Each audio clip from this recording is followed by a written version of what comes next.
Segera download Apa saja yang Quran disebut oleh Tadabbur, Al-Quran, dia meraih tafsir kebaikan. dalam genggaman Contoh, Anda. bulan Ramadan adalah bulan Al-Quran.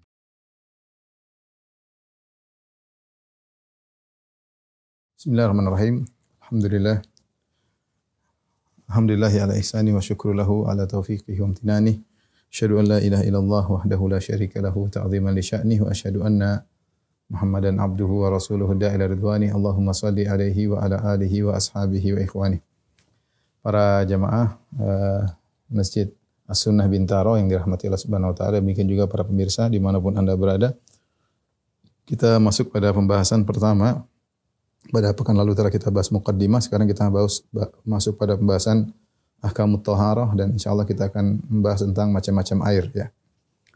Thaharah ya.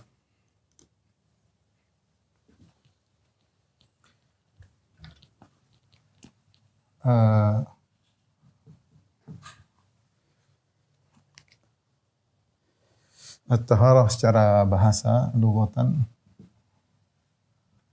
secara bahasa ya, adalah an-nadhafah minal adnas al-hissiyah wal ma'nawiyah. Itu membersihkan diri dari hal-hal yang kotor ya.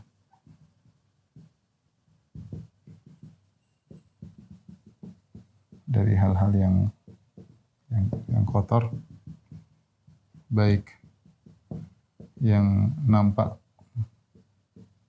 maupun yang maknawi, maknawi yaitu abstrak ya.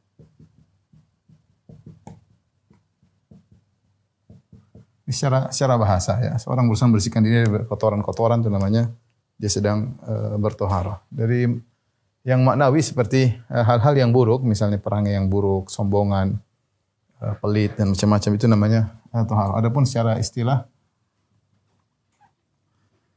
kalau kita lihat para ulama mazhab Syafi'iyah, mereka memberi beberapa definisi ya. Tapi kita baca yang ada di Fiqhul Manhaji ya, intinya adalah fi'lu ma tustabahu bihi shalat. Yaitu fi'lu ma tustabahu bihi shalat. Kemudian au ma fi hukmiha. Au ma fi hukmiha. Yaitu melakukan perbuatan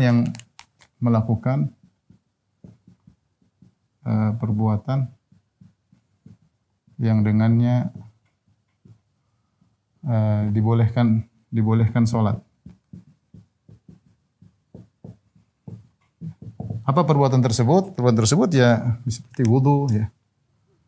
Wudu, kemudian tayammum bagi yang tidak ada air ya, misalnya. Kemudian mandi ya, mandi besar, mandi junub misalnya bagi yang junub. Au ma fi hukmiha, dan yang apa yang dalam hukum salat, misalnya seperti salat seperti apa? Seperti misalnya tawaf ya. Atau mungkin misalnya baca Quran, memegang Quran, mushaf. Ini contoh misalnya. Kemudian ditambah lagi kata penulis ya, adalah izalatu najasah ya. Wa izalatu najasah anil badan was thawb wal makan. Adalah menghilangkan najis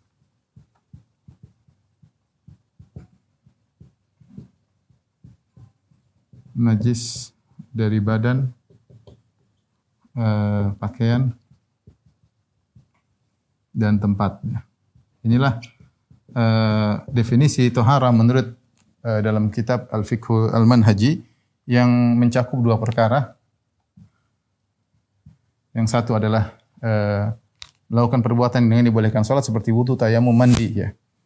Ya, atau menghilangkan najis ya. Ada definisi yang lain seperti definisi yang dipilih oleh Nawawi rahimahullah, misalnya raf'ul hadath wa izalatul khabath au fima maknahuma ala suratihima misalnya. Intinya maknanya kembali kepada ini. Ada yang mengatakan misalnya perbuatan yang fi'lu syai'in tatawaqqafu alaihi ibahatun walau min ba'dil wujuh au thawabun mujarrad. Ini ada juga tafsir seperti intinya mereka ingin membuat satu definisi yang menggabungkan seluruh bentuk bersuci.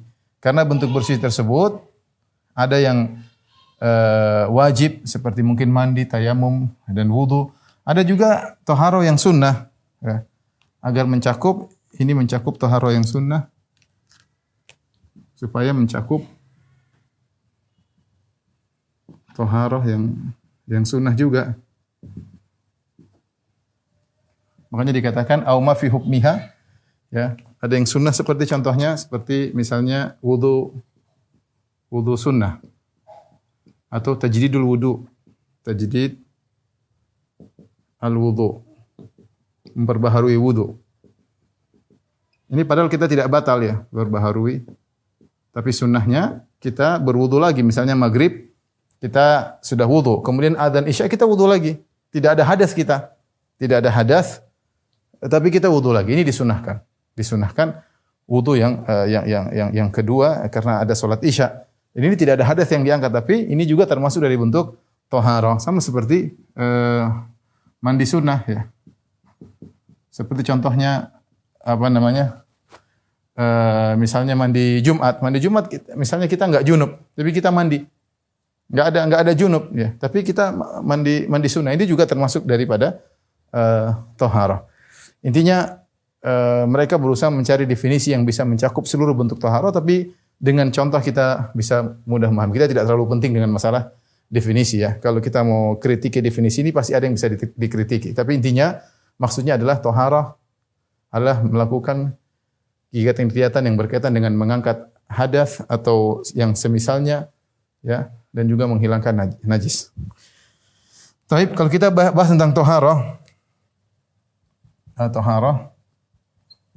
maka ada berkaitan dengan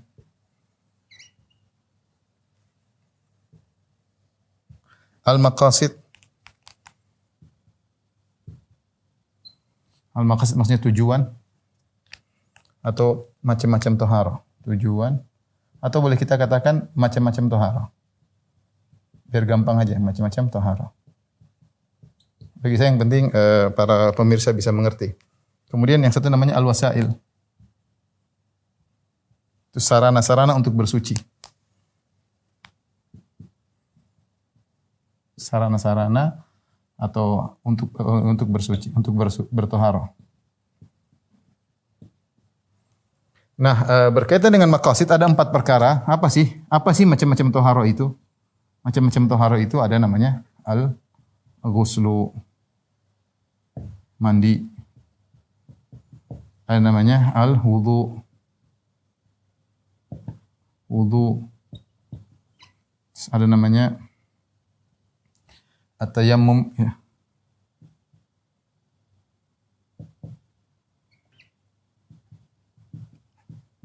Inilah yang akan kita lakukan. Kemudian terakhir izalatun najasah. Izalatun najasah, menghilangkan najis.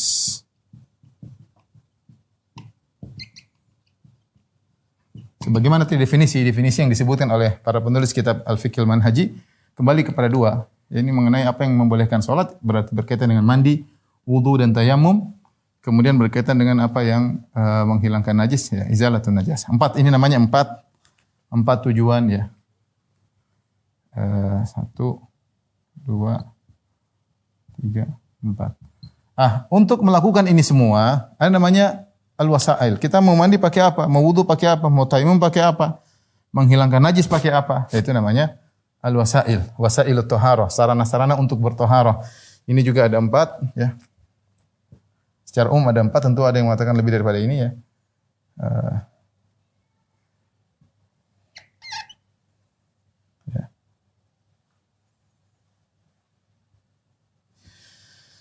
Di antaranya adalah air ya.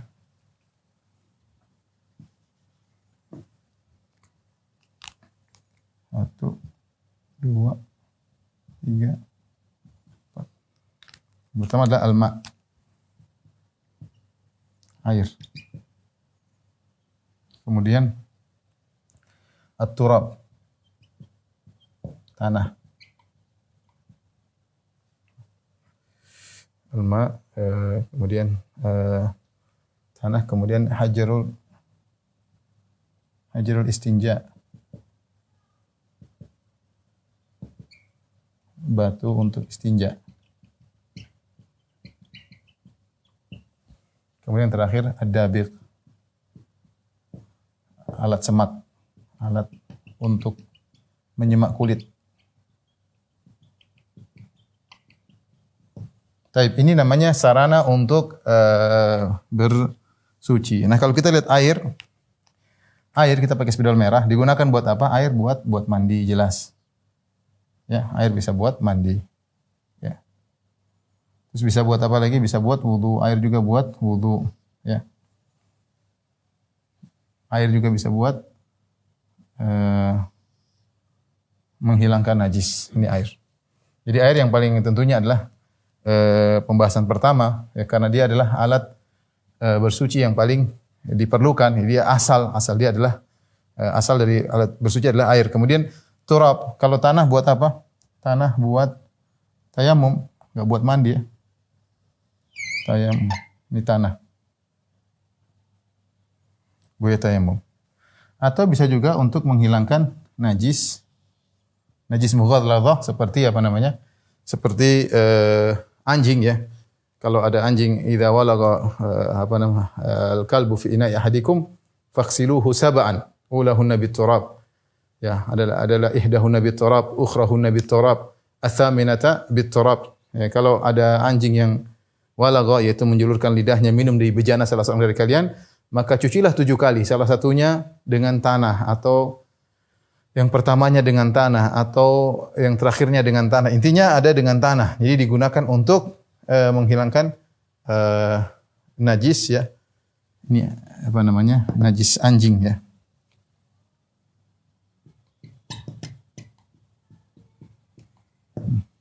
Kemudian adapun hajar istinja hanya untuk menghilangkan najis. Hajar istinja ini cuma satu aja dia,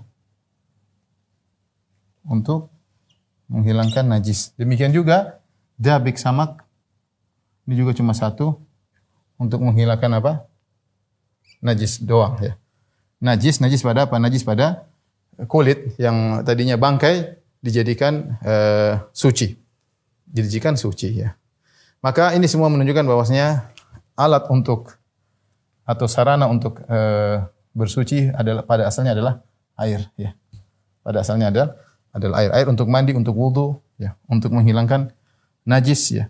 Bahkan kemudian kedua adalah tanah. Tanah bisa untuk tayamum, bisa juga untuk hilangkan najis, terutama najis anjing.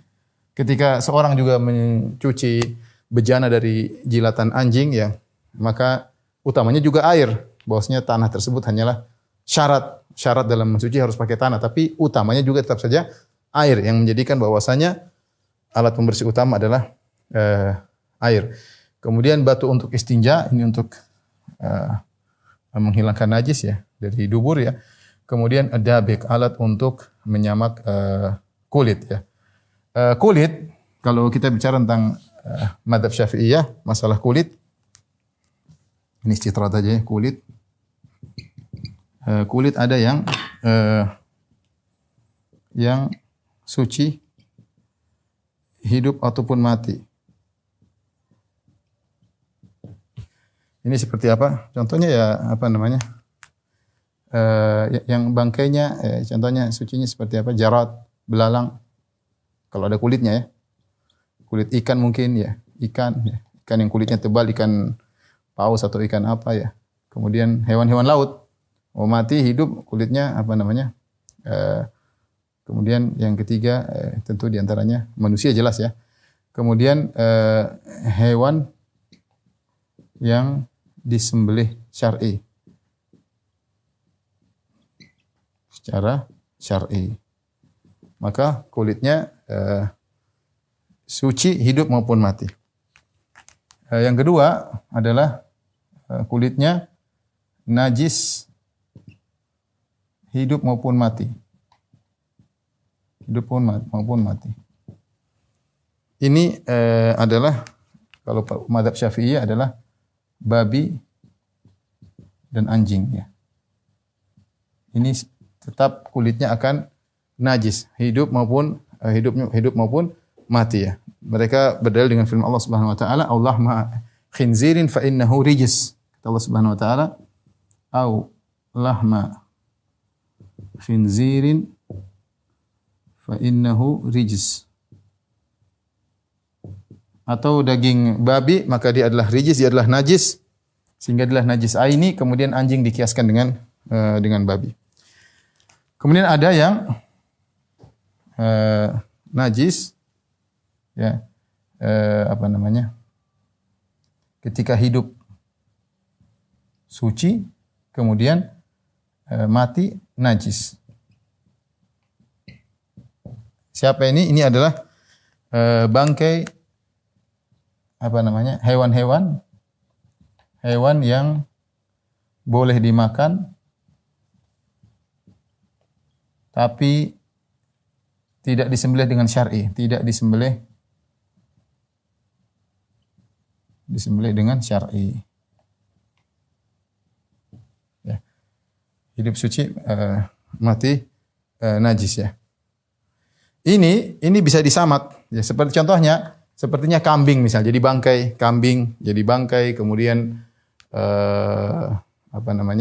kambing, sapi misalnya bangkai ya, dagingnya haram ya, karena dia dipotong tidak dengan syar'i. Kulitnya bagaimana? Kulitnya bisa disamak. Ini yang tadi saya bilang dengan dabik, dengan disamak. Kalau samak dulu menggunakan misalnya menggunakan daun-daun tumbuhan tertentu, atau menggunakan, ada yang mengatakan menggunakan kulit buah delima ya, itu juga bisa untuk mensamak. Sekarang pakai alat-alat kimia, bahan-bahan kimia. Intinya kulit tersebut yang ada bentuk-bentuk minyak-minyaknya dihilangkan sehingga disamak dan akhirnya menjadi suci. Kata Nabi sallallahu alaihi wasallam, ayu ihabin idza dubik faqat tahur ya. Kulit apa saja yang juga jika disamak maka menjadi suci. Jadi dengan alat dabik merubah kulit yang najis menjadi suci ya. Ya. Ini tadi kan dia kalau waktu hidup hewan ini dia suci, tapi ketika dia matinya hewan yang boleh dimakan tapi matinya tidak syar'i, maka untuk mensucikannya dengan disamak. Dengan disamak jadi suci.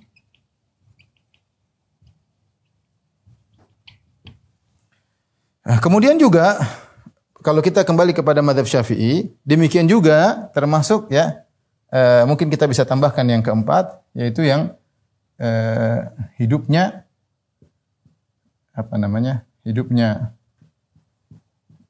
najis. Ketika hidup najis, mati juga najis ya. Ini mohon maaf, sudah ada di sini. Ini hidup dan mati najis ya. Selain hewan-hewan selain babi dan anjing bisa disamak ya.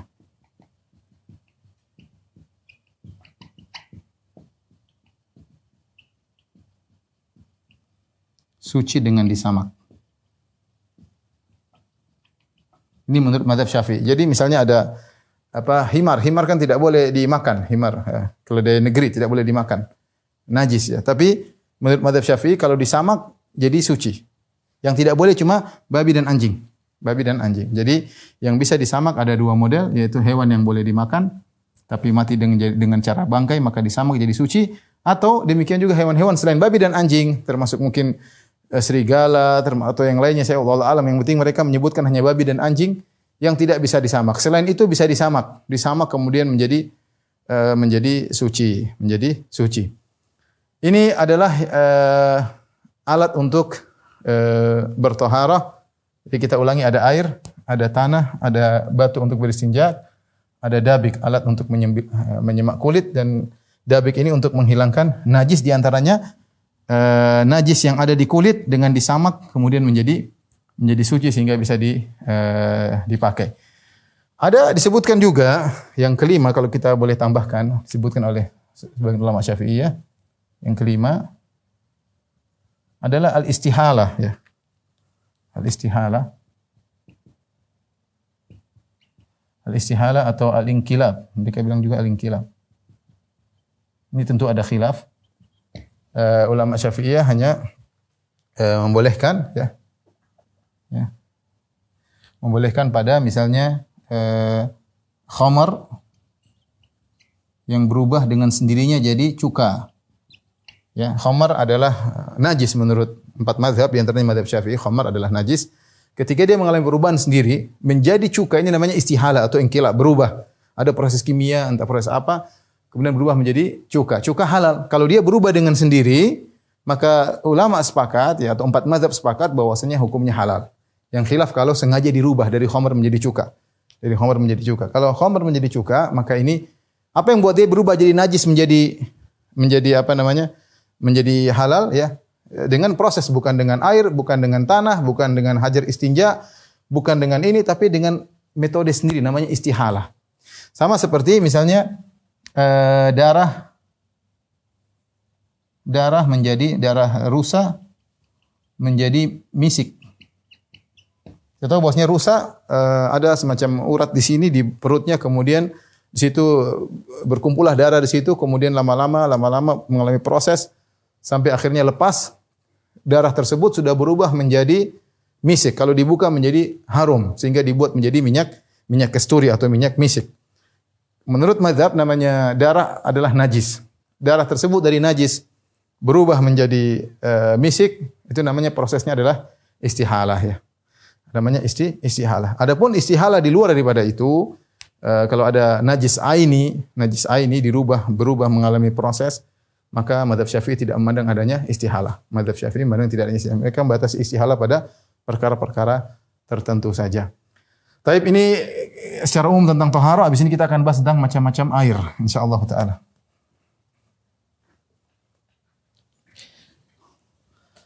Taib, ikhwan dan akhwat yang dirahmati Allah Subhanahu wa taala, para jamaah Masjid As-Sunnah yang dirahmati Allah Subhanahu wa taala. Sebelum saya melanjutkan macam-macam air, saya ingin bacakan dari buku Fiqhul Manhaji. Saya ringkaskan tentunya karena buku ini ada 3 jilid ya. Buku ini ada 3 jilid. Ditulis oleh ulama mu'asirin, ulama kontemporer. Ya. Ada 3 orang ya, para ulama yang menulis. Tapi saya akan bacakan bagaimana perhatian Islam terhadap an-nadhafah, kebersihan dan kesucian ya. Di antaranya syariat memerintahkan kita untuk berwudu ya. Setiap hari berulang-ulang ya, setiap salat kita berwudu ya. Ya ayyuhalladzina amanu idza qumtum ila salat, wahai orang beriman jika kalian hendak salat maka berwudulah. Kemudian juga syariat menyuruh kita untuk mandi dalam beberapa kondisi, seperti ketika junub disuruh mandi ya. Kemudian wa in kuntum junuban fatahharu, jika kalian junub maka bersucilah. Kemudian juga misalnya ketika setiap hari, salat Jumat, kemudian juga salat Id disyariatkan untuk apa? Untuk mandi.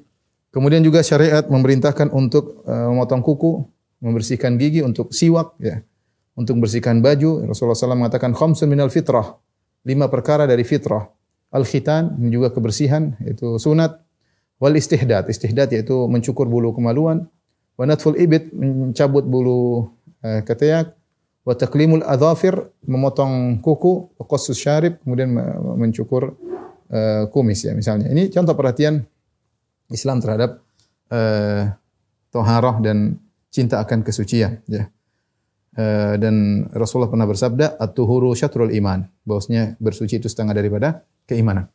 Kemudian apa hikmah kita disuruh bertoharah? Banyak disebut oleh penulis buku ini, beberapa hikmah di antaranya namanya kesucian itu adalah fitrah, menyuruh manusia untuk bersuci. Namanya jiwa yang lurus cenderung ingin bersih-bersih, tidak suka dengan namanya kotor, tidak suka dengan namanya bau-bau.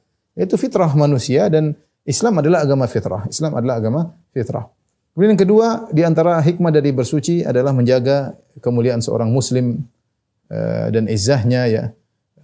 Karena orang kalau melihat orang kotor, bau, tentu tidak ada yang suka duduk dengan dia, tidak ada yang suka ngobrol dengan dia ya. Maka Islam menyuruh untuk perhatian terhadap kebersihan ya.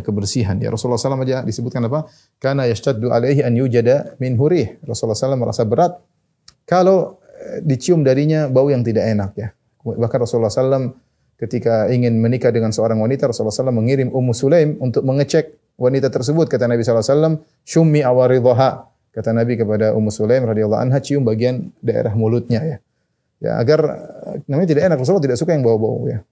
Makanya Rasulullah SAW kana idza dakhala al-bait bada'a bis-siwak. Rasulullah SAW kalau masuk rumah, beliau pertama kali bersiwak. Supaya apa? Ketika ngobrol dengan istri, mulut tidak bau. Rasulullah perhatian ya. Dan di antara yang disukai oleh Nabi adalah tib, adalah minyak wangi, Maka salah kalau zaman sekarang ada orang menyangka dengan berkotor-kotor baju, dengan baju-baju yang lusuh sampai bau, sampai enggak mandi, itu adalah bagian dari sunnah, itu semakin dicintai oleh Allah, itu salah ya. Seorang berusaha untuk bersih-bersih yang wajar ya, bersih kalau ada yang biaya tidak harus mahal-mahal, namanya bersih, yang penting mandi, sabun berapa sih? Tidak terlalu mahal ya. Tidak harus maksudnya ke salon, tidak. Namanya bersih-bersih, yang penting tidak bau ketek, yang penting bersih, rajin sikat gigi, mandi, saya rasa tidak mahal ya. Alhamdulillah dimudahkan di zaman sekarang. Kemudian dengan kebersihan juga menjaga kesehatan. Ya, di antara sebab seorang terjaga dari penyakit adalah dengan bersih, tidak jorok, tidak kotor ya. Lihatlah kita berwudu ya, kita mandi ya. Kemudian yang paling penting dari itu semua disuruh kita bersuci adalah untuk kita berdiri di hadapan Allah dalam kondisi bersuci dan bersih ya, sehingga kita bersiwak ketika mau salat, kita dengan segar di hadapan Allah Subhanahu wa taala dan menunjukkan kita perhatian terhadap ibadah kita kepada Allah Subhanahu wa taala. Selanjutnya kita akan bahas tentang macam-macam air. Tolong Bagus. Sebagaimana sudah kita sebutkan tadi bahwasanya di antara wasilah-wasilah untuk bersuci adalah air yang paling utama ya. Oleh karenanya kita perlu mengenal jenis-jenis air ya, sehingga kita punya ilmu tentang air ya. Di sini penulis membagi air menjadi 4 model ya. Yang pertama adalah tahir mutahhir, air yang suci dan mensucikan. Kemudian tahir mutahhir makruh, suci dan mensucikan tapi makruh. Kemudian tahir ghairu mutahhir, suci tapi tidak mensucikan. Yang keempat adalah mutanajjis.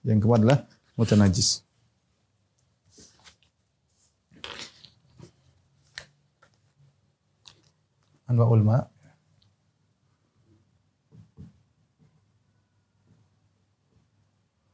Macam-macam air.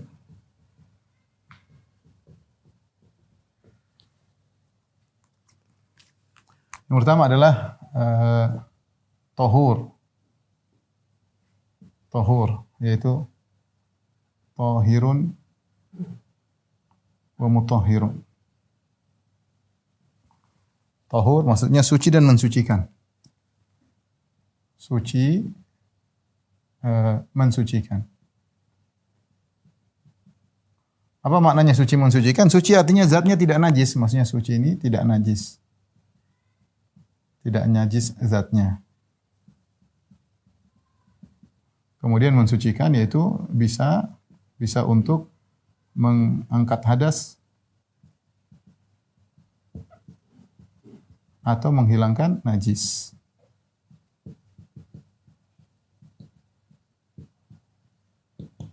Itu namanya tahir mutahhir. Allah Subhanahu wa taala berfirman dalam Al-Qur'an ya, anzalna minas sama'i ma'an tahura.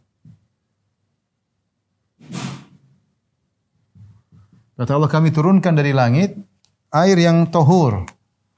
Kami turunkan dari langit air yang tahur, yang suci dan mensucikan. Wa yunazzilu minas sama'i ma'an liyutahhirakum bih. Dalam ayat yang lain.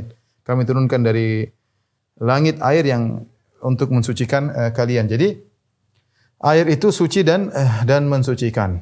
Ya, ini hukum asal air. Apa saja air tersebut ya? Air tersebut yang pertama adalah namanya air mutlak ya. Disebut dengan air mutlak. Yaitu al-ma' al-mutlak. Apa itu al-ma' mutlak? Yaitu air mutlak. Kalau bahasa kita air mutlak itu apa? Air yang tidak disandarkan kepada nama tertentu, bukan air teh, bukan air susu, ya air tok ya. Kalau bahasa kita mungkin air tok ya. Ya air pokoknya ya. Air tok ya. Gampangannya lah istilah saya ya. Air mutlak ya.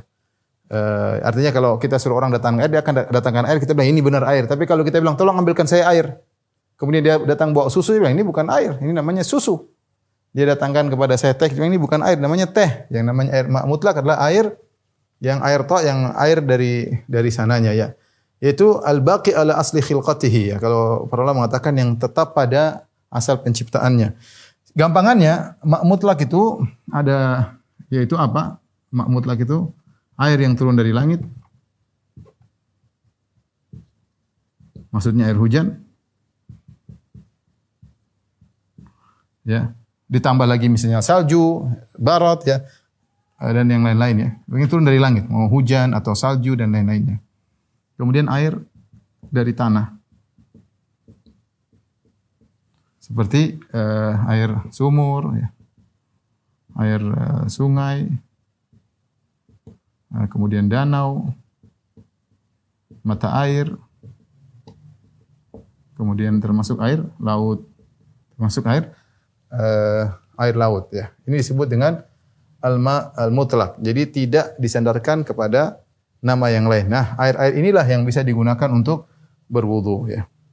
Adapun misalnya air kelapa, air mawar, itu enggak bisa digunakan untuk berwudu, enggak bisa digunakan untuk bersuci karena dia bukan al-ma mutlaq, bukan air mutlak. Ini yang disebut dengan apa? Air mutlak. Dalilnya apa? Dalilnya ini, awanzalna minas sama'i ma'an tahura. Kami turunkan dari langit air yang suci dan mensucikan, dan dia turun ke bumi. Kemudian dia menjadi danau, menjadi sungai, menjadi laut ya, air tersebut. Kemudian nanti naik lagi ke atas, turun lagi, ya itulah disebut dengan al-ma al-mutlaq, air mutlak. Air ini ya bisa mengalami ini yang apa namanya? Dengan syarat tetap pada asal penciptaannya. Sifatnya tetap pada asal penciptaannya, tidak berubah ya. Tidak berubah. Ada perubahan-perubahan yang dimaafkan. Ada perubahan-perubahan namun dimaafkan. Ya.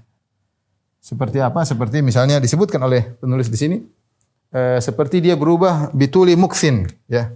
Dimaafkan seperti berubah karena terlalu lama disimpan.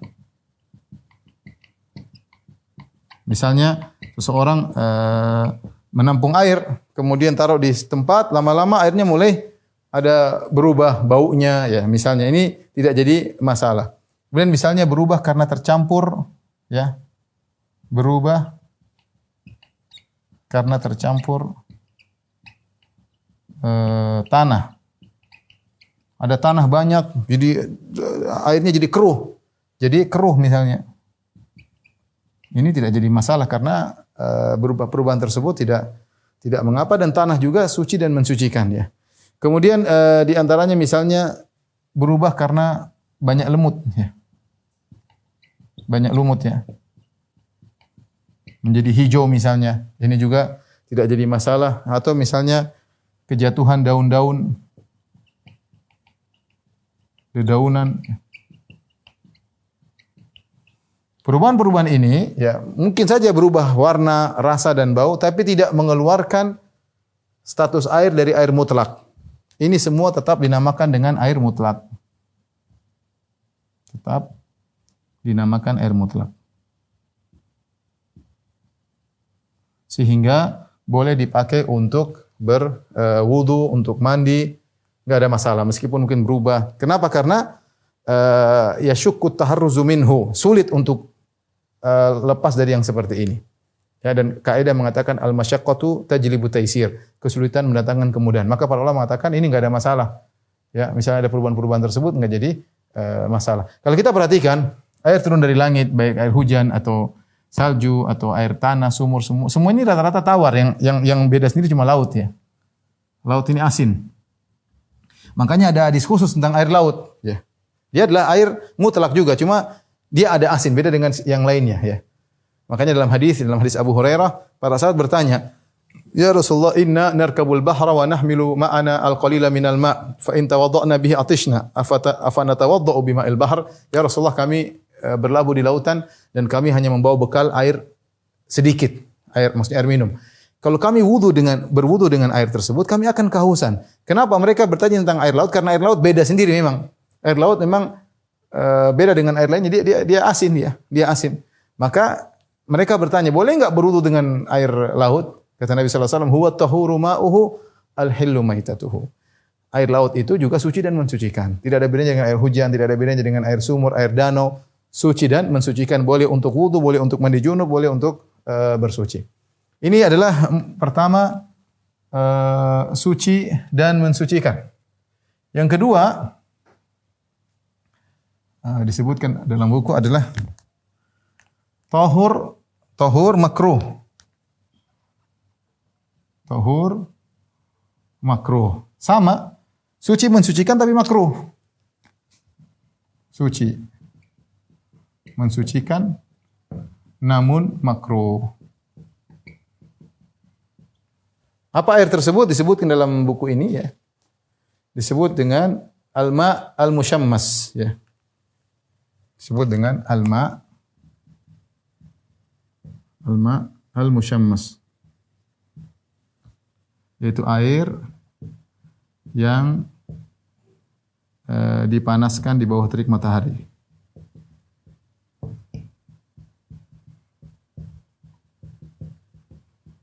Sesungguhnya sebenarnya masalah ini adalah ada khilaf ya di antara ulama Syafi'iyah. Nawawi sendiri mengatakan tidak makruh. Sebagian mengatakan makruh, ada khilaf ya. Ada yang mengatakan makruh, ada yang bilang tidak makruh. Ada yang bilang tidak makruh. Di antaranya Nawawi. Taib, yang mengatakan makruh kenapa? Mereka mengatakan air ini sebab terjadinya penyakit baras. Kenapa makruh? Air tersebut sebab terjadinya penyakit baras, penyakit apa albino ya. Jadi dia bukan karena sifat airnya, bukan karena zatnya, tapi karena bisa menimbulkan sesuatu. Makanya mereka mengatakan syarat makruh apa? Jadi tidak semua kemudian otomatis dikena matahari jadi jangan menyangka setiap air kena matahari kemudian jadi makruh. Menurut mazhab Syafi'i enggak, mereka punya syarat disebutkan ya. Pertama diletakkan, syarat pertama air tersebut diletakkan, airnya diletakkan di bejana yang terbuat dari selain emas dan perak ya, seperti besi atau perunggu ya. Ini pertama ini ya. Kemudian yang kedua ya, kalau emas dan perak yang tidak boleh kita menggunakan bejana. Kalau menggunakan bejana emas dan perak jadi haram ya. Tapi kalau besi dan perunggu, tembaga ya. Tembaga ya, ini yang bisa, yang mereka bilang qabil litark, yaitu yang bisa ditempa ya, bisa ditempa. Ini syaratnya pertama ini. Yang kedua, dijemur di bawah matahari. Di bawah panas matahari. Kemudian syarat berikutnya di daerah biladun harah, di bilad harah, yaitu negeri-negeri yang panas, tidak semua. Negeri-negeri yang panas ya. Seperti Madinah ketika musim panas ya. Yang ada musim panasnya, padahal Indonesia seharusnya tidak masuk. Harusnya Indonesia tidak Allah alam bisa. Artinya Indonesia apalagi cuma di Jakarta bukan daerah yang panas. Mereka mengatakan syaratnya harus bibiladin harah karena ini yang dikhawatirkan menimbulkan penyakit baros, penyakit. Adapun daerah yang tidak panas ya. Kemudian juga dinyatakan juga digunakan untuk tubuh manusia, penggunaannya untuk kulit manusia atau mungkin hewan juga ya, atau hewan yang dikhawatirkan ternyata terkena penyakit baros. Kalau ada satu syarat tidak terpenuhi, maka tidak makruh. Maka tidak makruh. Makruh syaratnya ini. Makanya saya pernah kasus saya alami sendiri ketika saya naik kapal dari Papua ke Surabaya, atau Surabaya ke Papua. Kemudian di kapal itu kan airnya dipanaskan pakai mesin. Ya. Maka akhirnya ada salah seorang berfatwa waktu itu. Dia bilang tidak boleh, ini air, entah dia bilang haram, entah apa, orang tidak ada yang berani wudu pakai air di mana di kapal. Akhirnya ada yang beli air minum lah. Ini fatwa nyeleneh ya, karena bukan itu maksudnya, itu panas dengan mesin bukan ya, panas dengan heater bukan. Maksudnya ada panas dengan matahari, karena yang dikhawatirkan matahari ini memiliki mungkin ada reaksi apa yang menjadikan air mengandung sesuatu yang bisa menimbulkan penyakit baras. Karenanya pendapat yang lebih kuat, pendapat Ibnu Nawawi rahimahullah, bahwasanya ini tidak makruh ya. Kalau kedokteran aman enggak ada masalah ya. Jadi ini dimakruhkan bukan apa, dimakruhkan karena bisa menimbulkan penyakit baras ya. Sama seperti sebagian ada yang mengatakan dimakruhkan berwudu pakai air panas. Kalau pakai air panas sulit untuk menyempurnakan wudu. Jadi karena sebab lain ya. Bukan karena zatnya, tapi karena bisa menimbulkan satu yang lain, maka dibilang makruh. Namun yang benar, wallahu alam bisawab, ini permasalah kedokteran. Tinggal dicek apakah benar bisa menimbulkan penyakit baros. Kita lihat kenyataannya di tanah air kita, enggak juga ya, artinya bukan karena itu, maka saya lebih condong bahwasanya ini tidak makruh ya, sebagaimana pendapat sebagian ulama Syafi'iyah. Kemudian yang berikutnya, model air yang ketiga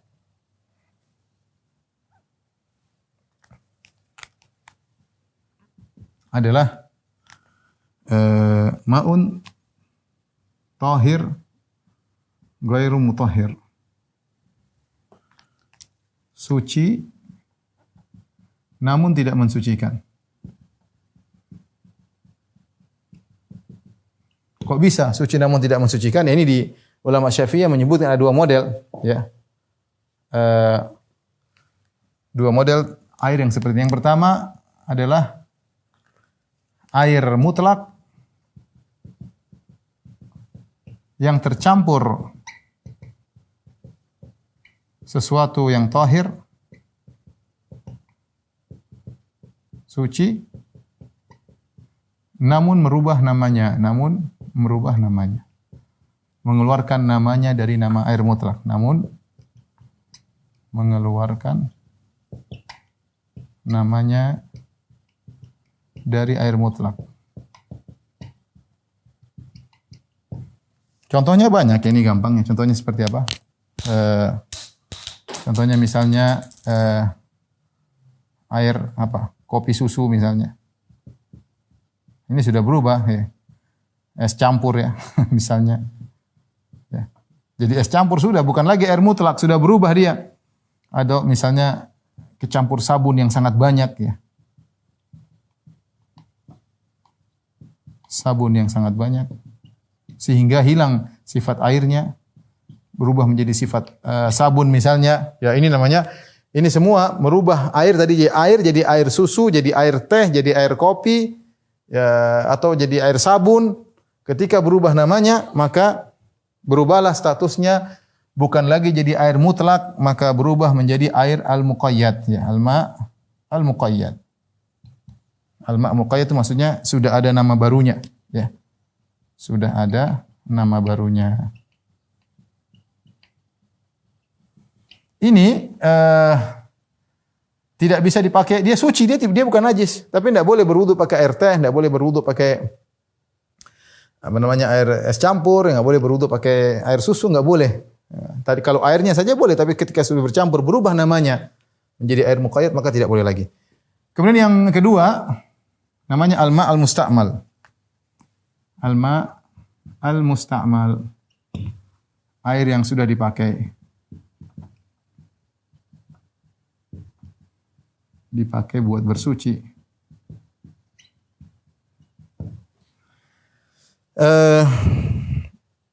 Khilaf di kalangan mereka juga ya.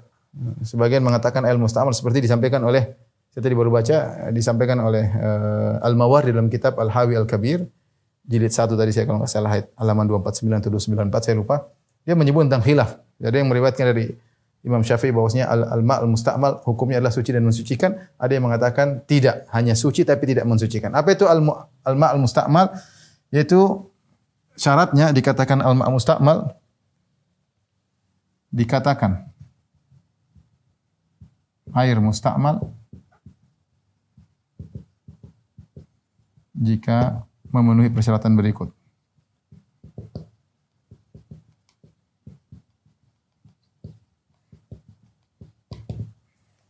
Yang pertama digunakan untuk mengangkat hadas ya. Untuk ibadah fardu ya. Atau untuk mengangkat hadas ya.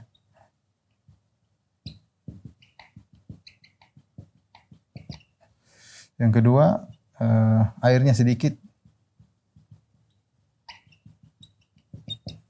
Sedikit maksudnya kurang dari 2 kullah, kurang dari sekitar 200 liter. Kemudian yang ketiga, sudah lepas atau jatuh dari anggota tubuh. Anggota tubuh ya. Ini ada khilaf yang panjang ya di kalangan para madhab juga. Khilaf yang kuat masalah air al-musta'mal. Tapi madhab yang mu'tamad menurut madhab Syafi'iyah bahwasanya air seperti ini tidak boleh digunakan lagi untuk berwudu kedua kali. Sederhananya begini, sederhananya saya punya air ya kurang dari 200 liter, taruhlah 150 liter atau taruhlah saya punya air 20 liter. Kemudian saya gunakan untuk wudu. Saya gunakan untuk wudu, kemudian air tersebut jatuh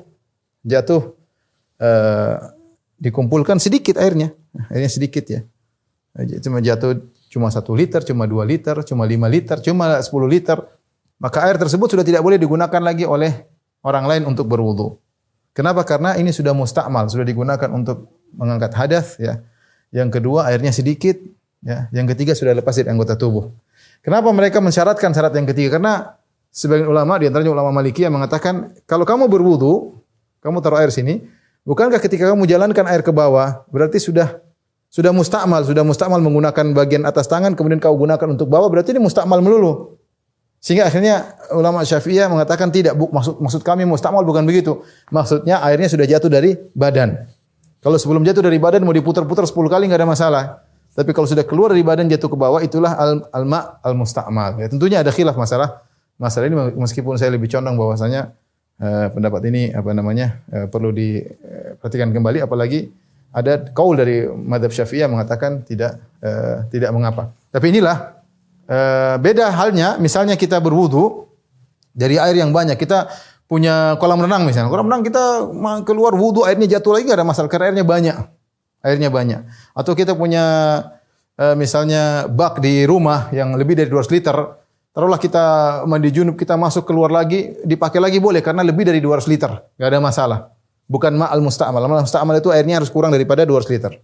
Bahkan sebagian mereka mengatakan seandainya saya berwudu dengan 1 liter, saya berwudu dengan 5 liter, kemudian ada misalnya sekian banyak orang dikumpulkan 5 liter jadi 200 liter, itu air bukan al-ma'al musta'mal lagi, bukan air musta'mal lagi. Kenapa? Karena meskipun sisa jumlahnya sudah lebih dari 200 liter. Jadi disyaratkan qalil sedikit ini kurang dari 200 liter ya.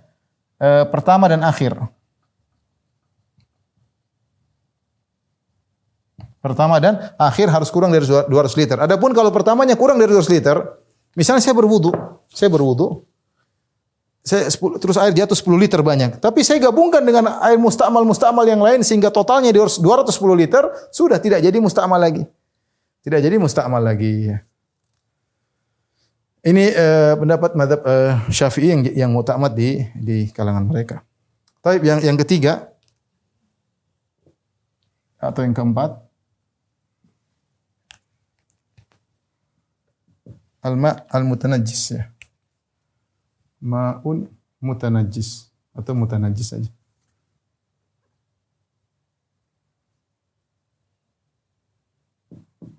Yang ternajisi. Ada 2 model air yang ternajisi.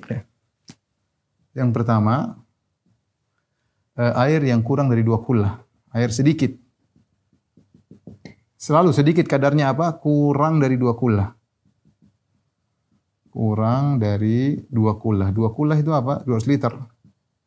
2 kullah itu 200, kurang lebih 200 liter. Kenapa mereka mensyaratkan air sedikit kurang dari 2 kullah? Dalam hadis kata Rasulullah SAW, "Idza balagal ma'u kullataini lam yahmilul khabath."